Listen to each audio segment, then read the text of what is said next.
5 दिसंबर 1971 लाहौर के आसमान पर हिंदुस्तानी पायलट धीरेन्द्र जाफा का विमान नियंत्रण से बाहर होता चला गया। अपने विमान को नीचे गिरता देख उन्होंने सीट इजेक्शन का बटन दबाया, जिसने उन्हें तुरंत हवा में फेंक दिया और वो पैराशूट के जरिए हवा में नीचे उतरने लगे। जैसे ही वो नीचे गिरे, अल्लाहू अकबर के नारे लगाते हुए गांव वालों की भीड़ उनकी तरफ दौड़ी। लोगों ने उन्हें देखते ही उनके कपड़े फाड़ने शुरू कर दिए।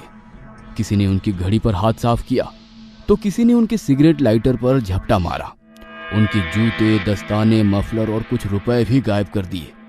तभी उन्होंने देखा कि कुछ पाकिस्तानी सैनिक उन्हें भीड़ से बचाने की कोशिश कर रहे हैं। इतने में एक पाकिस्तानी अफसर ने उनसे पूछा, क्या तुम्हारे पास कोई हथियार है? मेरे पास रिवॉल्वर था, जो शायद भीड़ ने उठा ली, तो अब वो भी मेरे पास नहीं है। क्या तुम जख्मी हो गए हो?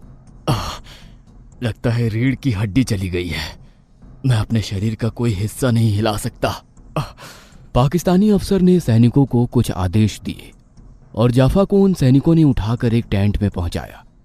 जाफा की कमर में प्लास्टर लगाया गया और उन्हें जेल की कोठरी में बंद कर दिया गया। रोज उनसे सवाल जवाब होते।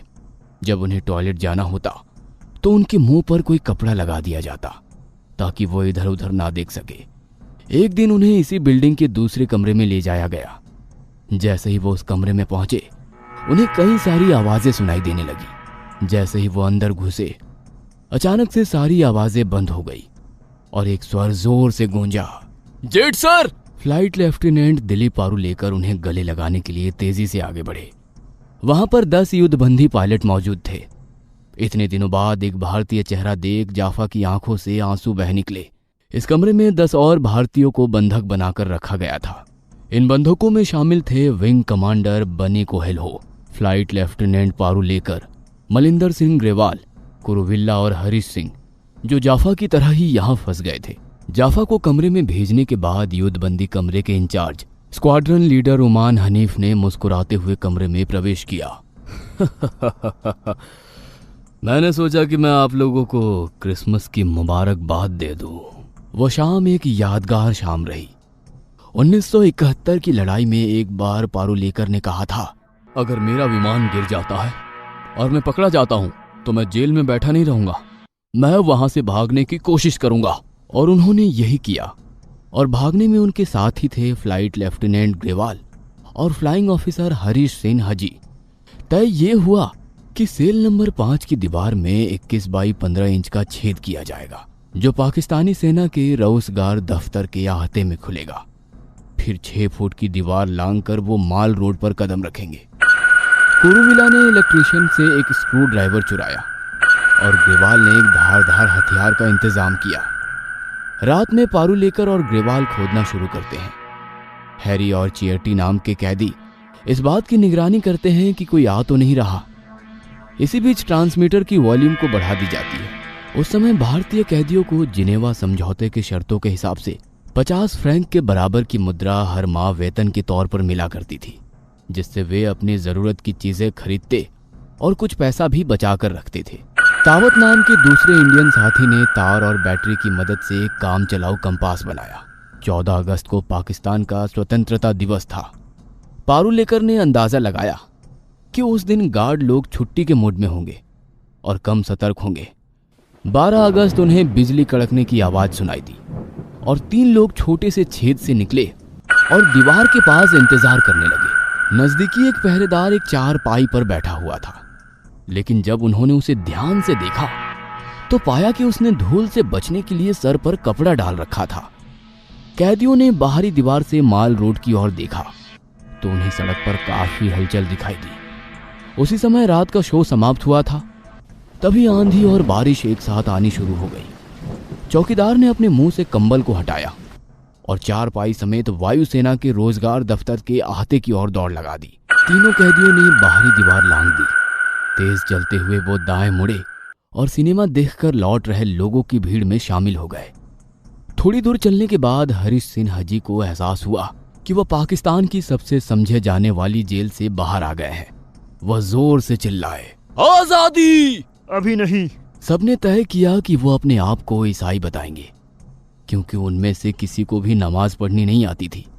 वह सभी ईसाई स्कूल में पढ़े थे और उन्होंने भारतीय वायुसेना में काम करते समय ईसाइयों को नजदीक से देखा था। दिलीप का नया नाम था फिलिप पीटर और ग्रेवाल का नया नाम था अली अमीर। भीड़ को चीरते हुए तेज कदमों से चलकर बस स्टैंड तक पहुंचे। वहां पर एक कंडक्टर चिल्ला रहा था, पेशावर पेशावर पेशावर जाना है क्या आपको? तीनों लोग बस में बैठ गए। सुबह के 6 बजते ही वे पेशावर पहुंच गए।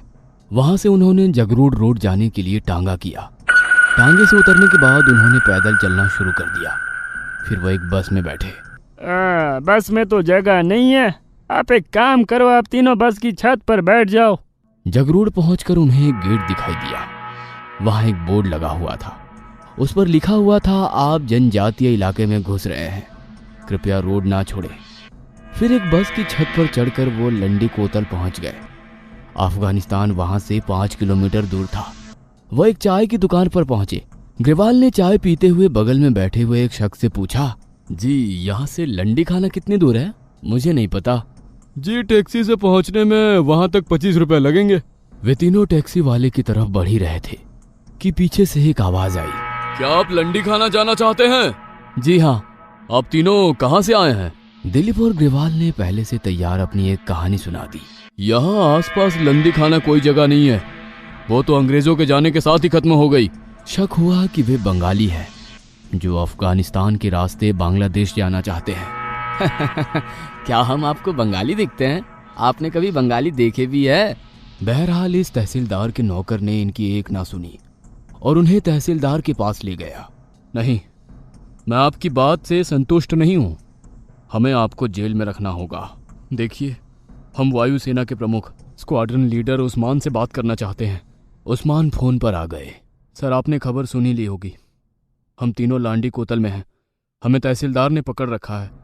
क्या आप अपने साथियों को भेज सकते हैं? तहसीलदार को फोन दो।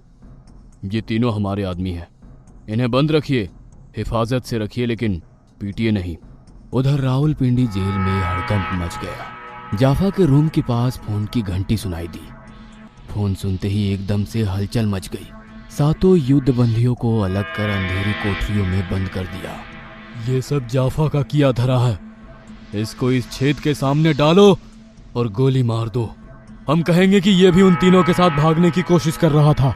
फिर सभी युद्ध बंदियों को लायलपुर जेल लाया गया। वहां भारतीय थल सेना के बंदी भी थे।